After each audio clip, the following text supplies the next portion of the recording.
Shri Vineet Jain ji, industry leaders, CEOs, अन्य सभी वरिष्ठ महानुभाव, देवियों और सज्जनों, आप सबको नमस्कार।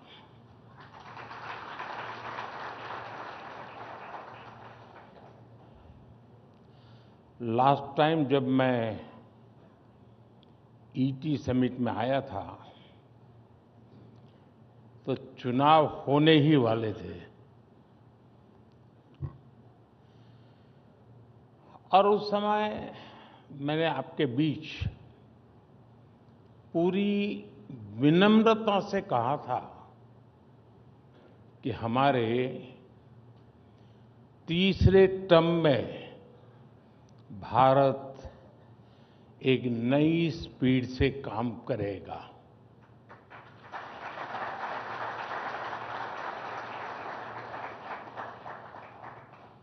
मुझे संतोष है कि ये स्पीड आज दिख भी रही ही है और देश इसको समर्थन भी दे रहा है।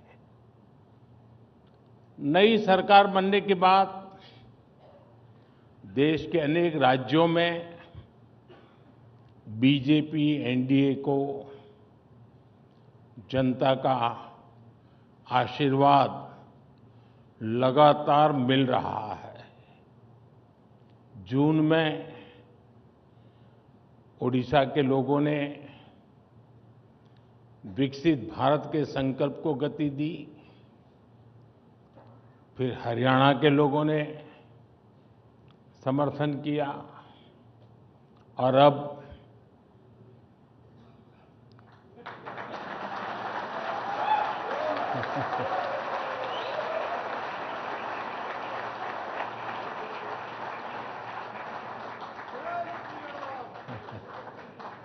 दिल्ली के लोगों ने हमें भरपूर समर्थन दिया है। ये एक एक्नॉलेजमेंट है कि देश की जनता आज किस तरह विकसित भारत के लक्ष्य के लिए कंधे से कंधा मिलाकर चल रही है। साथियों, जैसा आपने भी उल्लेख किया, मैं भी कल रात ही अमेरिका और फ्रांस की अपनी यात्रा से लौटा हूं। आज दुनिया के बड़े देश हो, दुनिया के बड़े मंच हो, भारत को लेकर जिस विश्वास से भरे हुए हैं, ये पहले कभी नहीं था।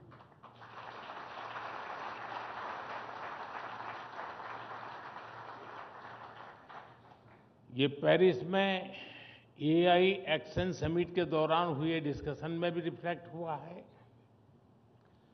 आज भारत ग्लोबल फ्यूचर से जुड़े विमर्श के सेंटर में है और कुछ चीजों में उसे लीड भी कर रहा है।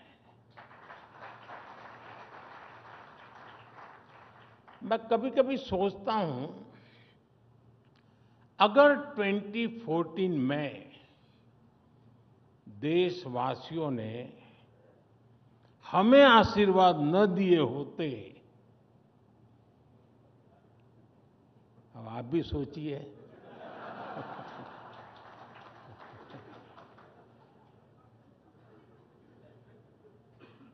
भारत में रिफॉर्म्स की एक नई क्रांति शुरू होती, यानी मुझे नहीं लगता है कि हो सकता ये, कतई नहीं होता। आप भी इस बात को यानी सिर्फ कहने को नहीं, कन्विंस होंगे। क्या इतने सारे बदलाव होते क्या? आप में से जो हिंदी समझते होंगे उनको मेरी बात तुरंत समझ में आई होगी।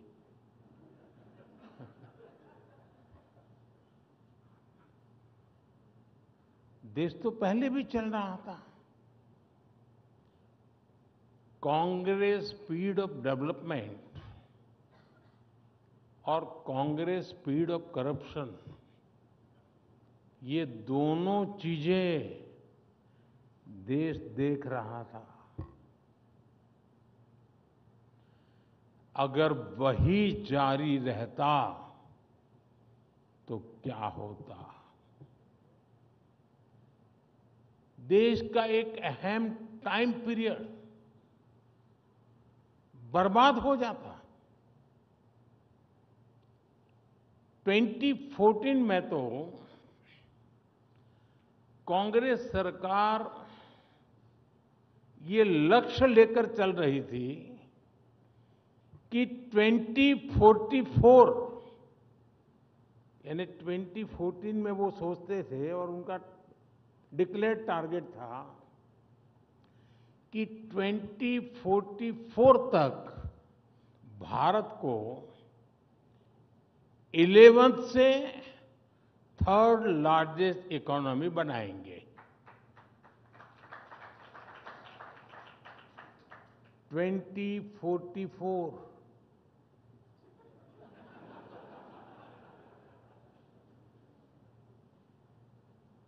यानी 30 साल का टाइम पीरियड था। ये था कांग्रेस का स्पीड ऑफ डेवलपमेंट। और विकसित भारत का स्पीड ऑफ डेवलपमेंट क्या होता है, ये भी आप देख रहे हैं।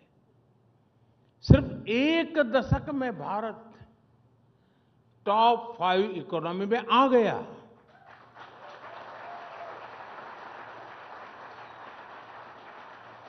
और साथियों, मैं पूरी जिम्मेवारी से कह रहा हूं, अब अगले कुछ सालों में ही आप भारत को दुनिया की 3rd लार्जेस्ट इकोनॉमी बनते देखेंगे।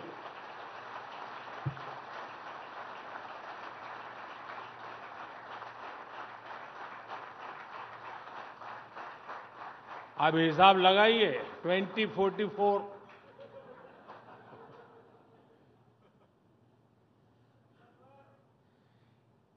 एक युवा देश को यही स्पीड चाहिए।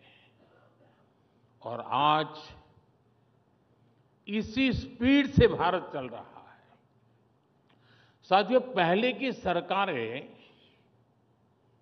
रिफॉर्म से बचती रही, और ये बात भूलना नहीं चाहिए। ये ईटी वाले भुला देते हैं, नहीं मैं याद कराता हूं। जिस रिफॉर्म के गाजे बाजे हो रहे हैं ना, वो बिकॉज ऑफ कंपल्सन था, कन्विक्शन से नहीं था।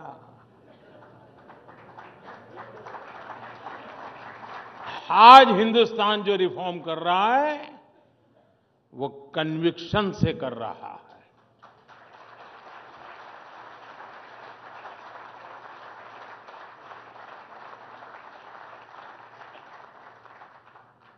उनमें एक सोच रही, अब कौन इतनी मेहनत करे, रिफॉर्म की क्या जरूरत है, अब लोगों ने बिठाया है, मौज करो यार, 5 साल निकाल दो, चुनाव आएगा तब देखेंगे।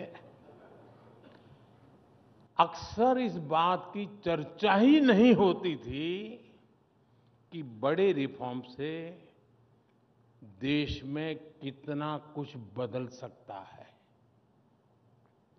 आप व्यापार जगत के लोग हैं, सिर्फ हिसाब किताब आंकड़े नहीं लगाते, आप अपनी स्ट्रेटेजी को रिव्यू करते हैं, पुरानी पद्धतियों को छोड़ते हैं। एक समय में कितने ही लाभकारक रही हो, उसको भी छोड़ते हैं आप। जो काल बाह्य हो जाता है, उसका बोझ उठाकर कोई उद्योग चलता नहीं है जी, उसे छोड़ता ही है। आमतौर पर भारत में, जहां तक सरकारों की बात है, गुलामी के बोझ में जीने की एक आदत पड़ चुकी थी। इसलिए आजादी के बाद भी अंग्रेजों के जमाने की चीजों को ढोया जाता रहा। अब हम लोग आमतौर पर बोलते भी हैं, सुनते भी हैं, और कभी-कभी तो लगता है कि ये जैसे कोई बड़ा महत्वपूर्ण मंत्र है, बड़ा श्रद्धापूर्ण मंत्र है, ऐसे बोलते हैं, justice delayed is justice denied. ऐसी बातें हम लंबे समय तक सुनते रहे, लेकिन इसको ठीक कैसे किया जाए, इस पर काम नहीं हुआ। समय के साथ हम इन चीजों के इतने आदी हो गए कि बदलाव को नोटिस ही नहीं कर पाते। और हमारे यहां तो एक ऐसा इकोसिस्टम भी है, कुछ साथी यहां भी बैठे होंगे, जो अच्छी चीजों के बारे में चर्चा होने ही नहीं देते। वो उसको रोकने में ही ऊर्जा लगाए रखते हैं। जबकि लोकतंत्र में अच्छी चीजों पर भी चर्चा होना, मंथन होते रहना, ये भी लोकतंत्र की मजबूती के लिए उतना ही जरूरी है। लेकिन एक धारणा बना दी गई है कि कुछ नेगेटिव कहो, नेगेटिविटी फैलाओ, वही डेमोक्रेटिक है। अगर पॉजिटिव बातें होती हैं तो डेमोक्रेसी को कमजोर करार कर दिया जाता है। इस मानसिकता से बाहर आना बहुत जरूरी है। मैं आपको कुछ उदाहरण दूंगा।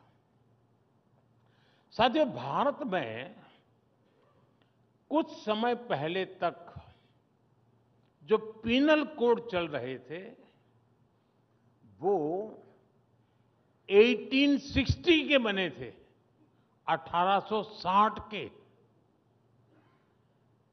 देश आजाद हुआ कि हमें याद नहीं आया, क्योंकि गुलामी की मानसिकता में जीने की आदत हो गई थी। इनका मकसद 1860 में जो कानून बने, मकसद क्या था? उसका मकसद था भारत में गुलामी को मजबूत करना, भारत के नागरिकों को दंड देना। जिस सिस्टम के मूल में ही दंड है, वहां न्याय कैसे मिल सकता था? इसलिए इस सिस्टम के कारण न्याय मिलने में कई कई साल लग जाते थे। अब देखिए, हमने परिवर्तन किया, बहुत बड़ा कड़ी मेहनत करनी पड़ी है, ऐसा नहीं हुआ है। लाखों ह्यूमन आवर्स लगे हैं इसमें, और भारतीय न्याय संहिता को लेकर के हम आए, भारत की संसद ने उसको मान्यता दी। अब ये न्याय संहिता को लागू हुए अभी 7-8 महीने ही हुए हैं, 7 to 8 मंथ हुए अभी तो, लेकिन बदलाव साफ साफ नजर आ रहा है, अखबार में नहीं। अब लोगों में जाएंगे तो बदलाव नजर आएगा। न्याय संहिता लागू होने के बाद क्या बदलाव आया है, मैं बताता हूं। एक ट्रिपल मर्डर केस में एफआईआर से लेकर फैसला आने तक सिर्फ 14 दिन लगे। इसमें उम्र कैद की सजा हो गई।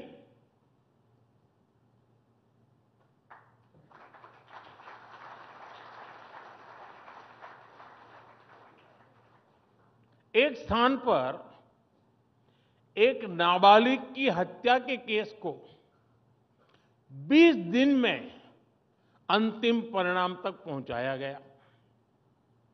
गुजरात में गैंगरेप के एक मामले में 9 अक्टूबर को केस दर्ज हुआ। 26 अक्टूबर को चार्जशीट भी दाखिल हो गई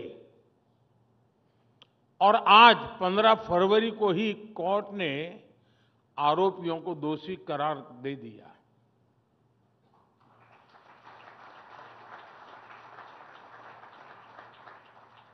आंध्र प्रदेश में 5 महीने के एक बच्चे से अपराध के मामले में अदालत ने दोषी को 25 वर्ष की सजा सुनाई है। इस केस में डिजिटल सबूतों ने बहुत बड़ी भूमिका निभाई। एक और मामले में रेप और मर्डर के आरोपी की तलाश में ई प्रिजन मॉड्यूल से बड़ी मदद मिली। इसी तरह एक राज्य में रेप और मर्डर का केस हुआ और तुरंत ही पता चल गया कि संदिग्ध दूसरे राज्य में एक क्राइम में पहले जेल जा चुका है। इसके बाद उसकी गिरफ्तारी में भी समय नहीं लगा। ऐसे अनेक मामले में गिना सकता हूं जिसमें आज लोगों को तेजी से न्याय मिलने लगा है। साथियों, ऐसा ही एक बड़ा रिफॉर्म प्रॉपर्टी राइट्स को लेकर हुआ है। यूएन की एक स्टडी में किसी देश के लोगों के पास प्रॉपर्टी राइट्स का न होना एक बहुत बड़ा चैलेंज माना गया है। दुनिया के अनेक देशों में करोड़ों लोगों के पास प्रॉपर्टी के कानूनी दस्तावेज नहीं है, जबकि लोगों के पास प्रॉपर्टी राइट्स होने से गरीबी कम करने में मदद मिलती है। ये बारीकियां पहले की सरकारों को पता भी नहीं था। और कौन इतना सरदर्द उठाए जी, कौन मेहनत करे? ऐसे काम कोई ईटी की हेडलाइन तो बनने वाली नहीं है, तो करेगा कौन? ऐसी अप्रोच से न देश चला करते हैं, न देश बना करते हैं।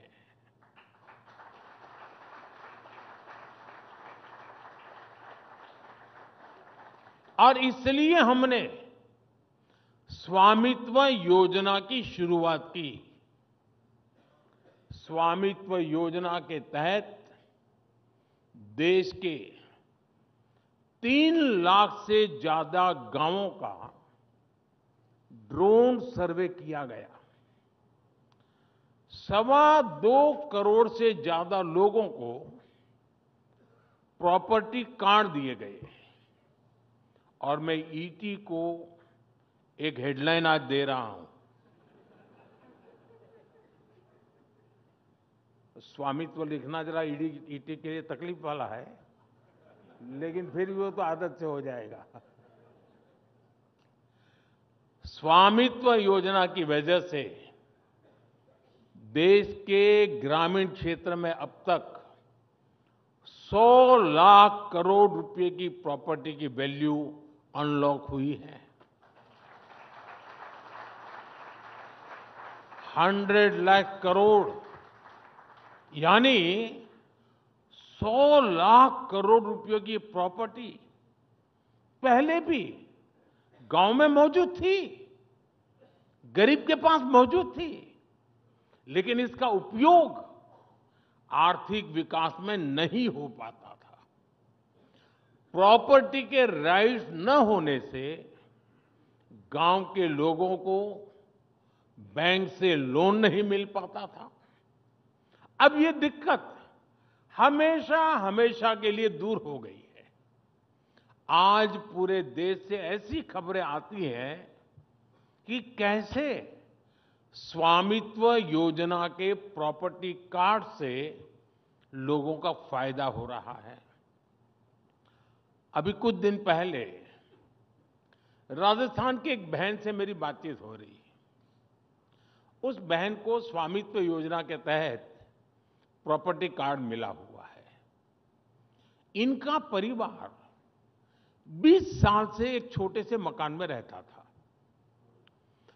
जैसे ही प्रॉपर्टी कार्ड मिला तो उनको बैंक से करीब 8 लाख का लोन मिला। 8 लाख रुपए का लोन मिला कागज मिलने से। इस पैसे से उस बहन ने एक दुकान शुरू की। अब उससे हुई कमाई से वो परिवार अब अपने बच्चों की हायर एजुकेशन के लिए सपोर्ट कर पा रही है। अब देखिए कैसे बदलाव आता है। एक और राज्य में एक गांव में एक व्यक्ति ने प्रॉपर्टी कार्ड दिखाकर बैंक से 4.5 लाख का लोन लिया। उस लोन से उसने एक गाड़ी खरीदी और ट्रांसपोर्टेशन का काम उसने शुरू कर दिया। एक और गांव में एक व्यक्ति ने प्रॉपर्टी कार्ड पर लोन लेकर अपने खेत में मॉडर्न इरिगेशन फैसिलिटी तैयार करवाई। ऐसे ही कई उदाहरण हैं जिनसे गांवों में गरीबों को कमाई के नए रास्ते बन रहे हैं। ये रिफॉर्म, परफॉर्म, ट्रांसफॉर्म की असली स्टोरीज हैं जो अखबारों और टीवी चैनल्स के हेडलाइन में नहीं आती है। साथियों, आजादी के बाद हमारे देश में अनेकों ऐसे जिले थे जहां सरकारें विकास नहीं पहुंचा पाई और ये उनके गवर्नेंस की कमी थी। बजट तो होता था, डिक्लेयर भी होता था, सेंसस के रिपोर्ट भी छपते थे, ऊपर गया कि नीचे गया। करना ये चाहिए था कि इन जिलों पर खास फोकस करते, लेकिन इन जिलों को पिछड़े जिले, बैकवर्ड डिस्ट्रिक्ट, इसका लेबल लगाकर उन जिलों को अपने हाल पर छोड़ दिया। इन जिलों को कोई हाथ लगाने को तैयार नहीं होता था। यहां सरकारी अफसर भी अगर ट्रांसफर होती थी तो ये मान लिया जाता था कि पनिशमेंट पोस्टिंग पर भेजा गया है। साथियों, इतना नेगेटिव एनवायरनमेंट, उस स्थिति को मैंने एक चुनौती के रूप में लिया और पूरे अप्रोच को ही बदल डाला। हमने ऐसे देश के करीब 100 से ज्यादा जिलों को आइडेंटिफाई किया, जिसको कभी बैकवर्ड जिला कहते थे। मैंने कहा ये एस्पिरेशनल डिस्ट्रिक्ट है, ये बैकवर्ड नहीं है। हमने यहां देश के युवा अफसरों को वहां पर ड्यूटी देना शुरू कर दिया। माइक्रो लेवल पर गवर्नेंस को सुधारने का प्रयास शुरू किया। हमने उन इंडिकेटर्स पर काम किया जिसमें ये सबसे पीछे थे। फिर मिशन मोड पर कैंप लगाकर सरकार की फ्लैगशिप योजनाओं को यहां लागू किया। आज इनमें से कई एस्पिरेशनल डिस्ट्रिक्ट्स देश के इंस्पिरेशनल डिस्ट्रिक्ट्स बन चुके हैं।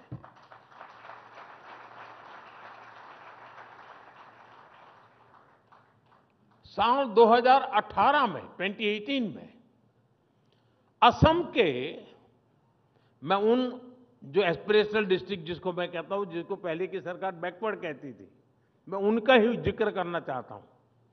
असम के बारपेटा जिले में सिर्फ 26% एलिमेंट्री स्कूलों में ही सही स्टूडेंट टू टीचर्स रेशियो था ओनली 26%।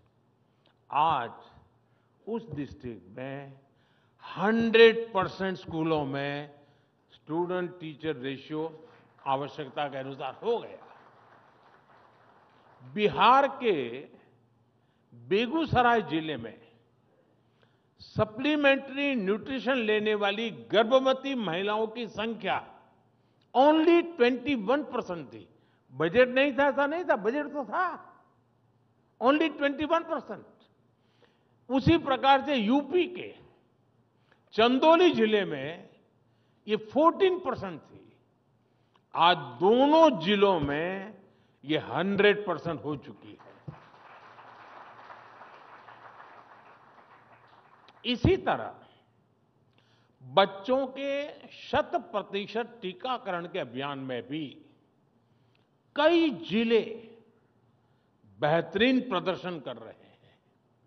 यूपी के श्रावस्ती में 49% से बढ़कर 86%, तो तमिलनाडु के रामनाथपुरम में 67% से बढ़कर 93% हम पहुंचे हैं।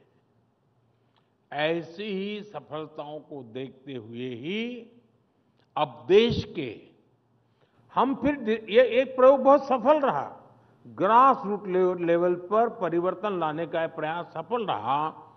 तो जैसे पहले हमने 100 करीब करीब एस्पिरेशनल डिस्ट्रिक्ट आइडेंटिफाई किए, अब हम एक स्टेज नीचे जाकर के 500 ब्लॉक्स, उनको हमने एस्पिरेशनल ब्लॉक घोषित किया है और वहां हम बिल्कुल फोकस वे में तेजी से काम कर रहे हैं। अब आप कल्पना कर सकते हैं, हिंदुस्तान के 500 ब्लॉक्स, उसकी बेसिक बदलाव आएगा, मतलब देश के सारे पैरामीटर बदल जाते हैं। साथियों, यहां बहुत बड़ी संख्या में इंडस्ट्री लीडर्स बैठे हैं। आपने कई कई दशक देखे हैं, दशकों से आप बिजनेस में हैं।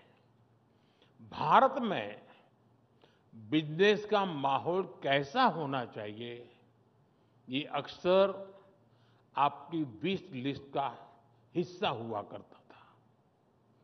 सोचिए कि हम 10 साल पहले कहां थे और आज कहां हैं। एक दशक पहले भारत के बैंक भारी संकट से गुजर रहे थे। हमारा बैंकिंग सिस्टम फ्रेजाइल था। करोड़ों भारतीय बैंकिंग सिस्टम से बाहर थे। और अभी विनीत जी ने जनधन अकाउंट की चर्चा भी की। भारत दुनिया के उन देशों में से एक था जहां एक्सेस टू क्रेडिट सबसे मुश्किल था। साथियों, हमने बैंकिंग सेक्टर को मजबूत करने के लिए अलग अलग स्तर पर एक साथ काम किया। Banking the unbank, securing the unsecured, funding the unfunded, ये हमारी स्ट्रेटेजी रही। 10 साल पहले ये तर्क दिया जाता था कि देश में बैंक ब्रांच नहीं है, तो कैसे फाइनेंशियल इंक्लूजन होगा। आज देश के करीब करीब हर गांव के 5 किलोमीटर के दायरे में कोई बैंक ब्रांच या बैंकिंग कॉरेस्पॉन्डेंट मौजूद है। एक्सेस टू क्रेडिट कैसे बढ़ा, इसका एक उदाहरण मुद्रा योजना है। करीब 32 लाख करोड़ रुपए उन लोगों तक पहुंचे हैं जिनको बैंकों की पुरानी व्यवस्था के तहत लोन मिल ही नहीं सकता था। ये कितना बड़ा परिवर्तन हुआ है। एमएसएमईज के लिए लोन मिलना आज बहुत आसान हुआ है। आज रेहड़ी पटरी ठेले वालों तक को हमने आसान लोन से जोड़ा है। किसानों को मिलने वाला लोन भी 2 गुने से अधिक किया है। हम बहुत बड़ी संख्या में लोन दे रहे हैं, बड़े अमाउंट में लोन दे रहे हैं और साथ ही हमारे बैंकों का प्रॉफिट भी बढ़ रहा है। 10 साल पहले तक इकोनॉमिक टाइम्स ही बैंकों के रिकॉर्ड घोटाले की खबरें छापता था। रिकॉर्ड एनपीएस पर चिंता जताने वाले एडिटोरियल छपते थे। आज आपके अखबार में क्या छप रहा है? अप्रैल से दिसंबर तक सरकारी बैंकों ने 1.25 लाख करोड़ रुपए से अधिक का रिकॉर्ड प्रॉफिट दर्ज किया है।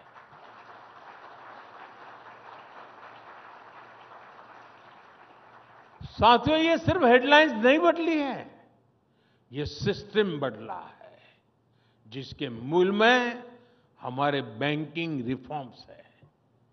ये दिखाता है कि हमारी इकोनॉमी के पिलर्स कितने मजबूत हो रहे हैं।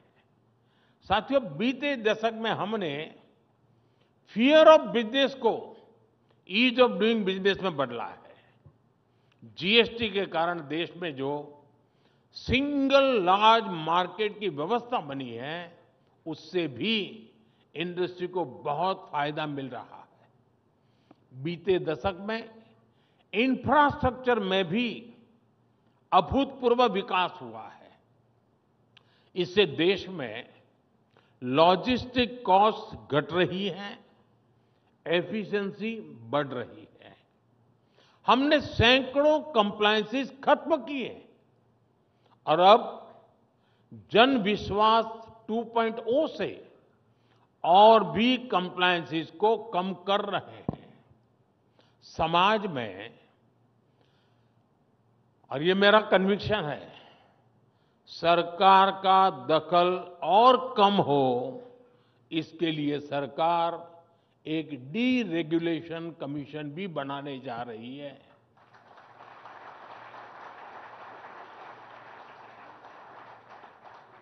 फ्रेंड्स, आज के भारत में एक और बहुत बड़ा परिवर्तन हम देख रहे हैं। ये परिवर्तन फ्यूचर की तैयारी से जुड़ा है।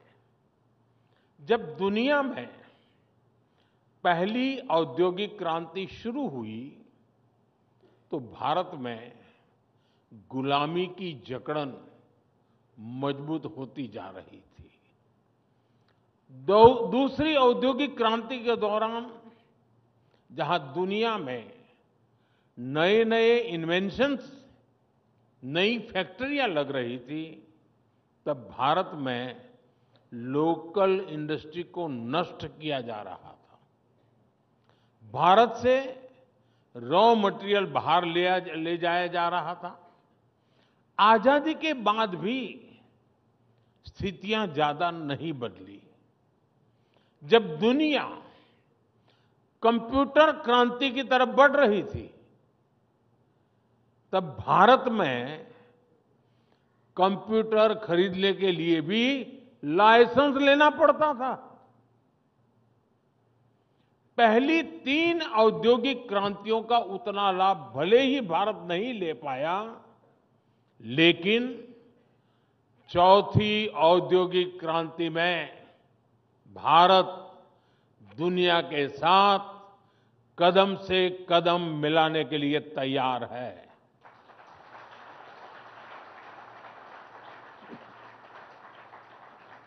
साथियों, विकसित भारत की यात्रा में हमारी सरकार प्राइवेट सेक्टर को बहुत अहम सहभागी मानती है। सरकार ने बहुत सारे नए सेक्टर्स को प्राइवेट सेक्टर के लिए खोल दिया है, जैसे स्पेस सेक्टर। आज बहुत सारे नौजवान, बहुत सारे स्टार्टअप्स इस स्पेस सेक्टर में बड़ा योगदान दे रहे हैं।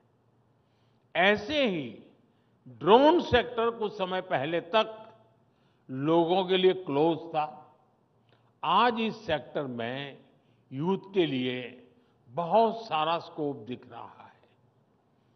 प्राइवेट फर्म्स के लिए कॉमर्शियल कोल माइनिंग का क्षेत्र खोला गया है। ऑक्शंस को प्राइवेट कंपनियों के लिए लिबरलाइज किया गया है। देश के रिन्यूएबल एनर्जी अचीवमेंट में हमारे प्राइवेट सेक्टर की बहुत बड़ी भूमिका है और अब पावर डिस्ट्रीब्यूशन सेक्टर में भी हम प्राइवेट सेक्टर को आगे बढ़ा रहे हैं ताकि इसमें और एफिशिएंसी आए। हमारे इस बार के बजट में भी एक बहुत बड़ा बदलाव हुआ है। हमने यानी पहले कोई ये बोलने की हिम्मत नहीं करता था, हमने न्यूक्लियर सेक्टर को भी प्राइवेट पार्टिसिपेशन के लिए खोल दिया है। साथियों, आज हमारी पॉलिटिक्स भी परफॉर्मेंस ओरिएंटेड हो चुकी है। अब भारत की जनता ने दो टूक कह दिया है, टिकेगा वही जो जमीन से जुड़ा रहेगा, जमीन पर रिजल्ट लाकर दिखाएगा। सरकार को लोगों की समस्याओं के प्रति संवेदनशील होना बहुत जरूरी है, उसकी पहली आवश्यकता है। हमसे पहले जिन पर पॉलिसी मेकिंग का जिम्मा था, उनमें संवेदनशीलता शायद बहुत आखिर में नजर आती थी, इच्छा शक्ति भी बहुत आखिर में नजर आती थी। हमारी सरकार ने संवेदनशीलता के साथ लोगों की समस्याओं को समझा, जोश और जुनून के साथ उन्हें सुलझाने के लिए जरूरी कदम उठाए। आज दुनिया की तमाम स्टडीज बताती है कि बीते दशक में जो बेसिक सुविधाएं देशवासियों को मिली है, जिस तरह वो एम्पावर हुए हैं, उसके कारण ही सिर्फ 10 साल में 25 करोड़ भारतीय गरीबी से बाहर निकल आए हैं। इतना बड़ा वर्ग नियो मिडिल क्लास का हिस्सा बन गया। ये नियो मिडिल क्लास अब अपनी पहला टू व्हीलर, अपनी पहली कार, अपना पहला घर खरीदने के सपने देख रहा है। मिडिल क्लास को सपोर्ट करने के लिए इस वर्ष के बजट में भी हमने जीरो टैक्स की सीमा को 7 लाख से बढ़ाकर 12 लाख किया है।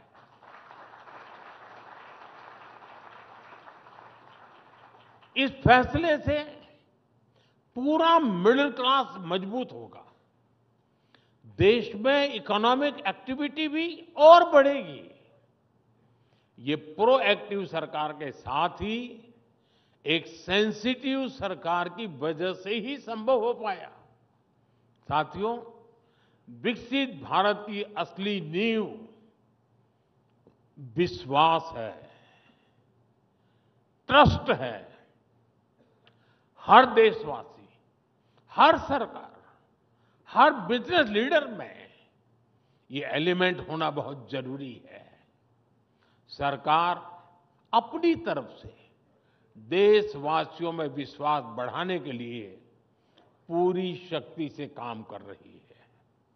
हम इनोवेटर्स को भी एक ऐसे माहौल का विश्वास दे रहे हैं जिस पर वो अपने आइडियाज को इंक्यूबेट कर सकते हैं।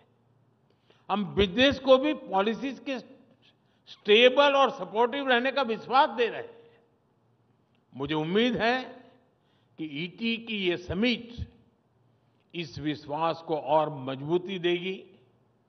इन्हीं शब्दों के साथ मैं अपनी बात समाप्त करता हूं। एक बार फिर आप सभी को अपनी शुभकामनाएं देता हूं। बहुत बहुत धन्यवाद।